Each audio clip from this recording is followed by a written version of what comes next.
هرات ولایت کې یو شمېر مدني فعالانو د افغانستان په چارو کې د یو شمېر هیوادونو د لاسوهنې په غبرګون کې لاریون وکړ.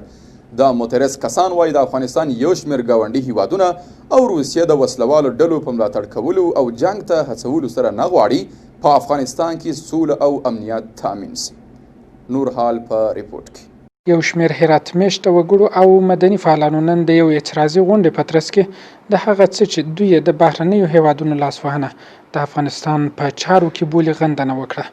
د معترض کسان په هیواد کې روانه جګړه او د هغې دوام د یو شمېر همسایه او سیمه ییزه هیوادونو د لاسوهنې پایله بولي او د مخنیوی غوښتنه کوي. یقینا مانند سالهای قبل اگر کشورهای همسایه منطقه و فرامنطقه گروه‌های انشعابی و گروه‌های مخالف حکومت را حمایت بکنند ما هرگز به صلح دست نخواهیم یافت و مانند همیشه افغانستان با جنگ، ناامنی و انتحار خواهیم داشت. اگر کشورهای خارجی همکاری نکنن با اونا نمیتونم هیچ وقت اونا بیان به کشور ما ناامنی ایجاد کنم. اگر کشورهای خارجی خودی از اونا همکاری نداشته باشن خب طبیعتاً که کشور ما صلح سرتاسری داره.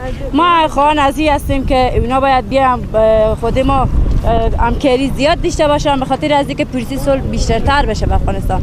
تا کی جنگ، تا کی ناامنی، تا کی اغزر کشتار. دوی زیاتوي چې باید وسلوالې ډلې په ځانګړې توګه طالبان د دې لپاره چې په افغانستان کې سوله تامین شي د یادو بهرنیو کړیو سره اړیکې پرې او د هغوی د دسیسو مخه ډب کړي.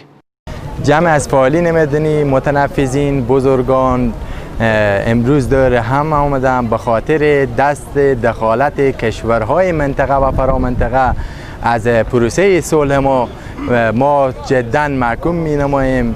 از کشورهای همسایه و فرامنطقه می خواهیم که در پروسه صلح با ما سهیم باشند.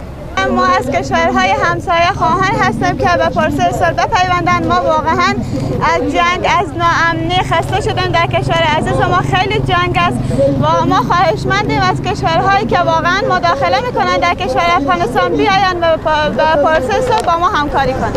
د مدني فعالان وايي نړیوالې ټولنې او ملګرو ملتونو په ډیر زیار سره د افغان سولې پروسې بریالي کېدو لپاره د بین الافغاني خبرو اترو زمینه برابره کړې ده. خو په خبره د روسیې او د افغانستان څو ګاونډیو هیوادونو په لاسوهنو سره دا فرصت د له منځه تلو سره مخ دی. به هر قیمتی که شده سازمان ملل به همکاری جمهوری ایالات متحده آمریکا و دولت افغانستان زمینه برگزاری نشست با طالبان فراهم کرده. متاسفانه هنوز هم دیده میشه که روسیه و بعضی از کشورهای همسایه هنوز هم دست از تجهیز و تمویل گروه تروریستی و طالبان بر نمیدارن و میخواهند که باز هم همین جنگ تداوم داشته باشه افغانستان.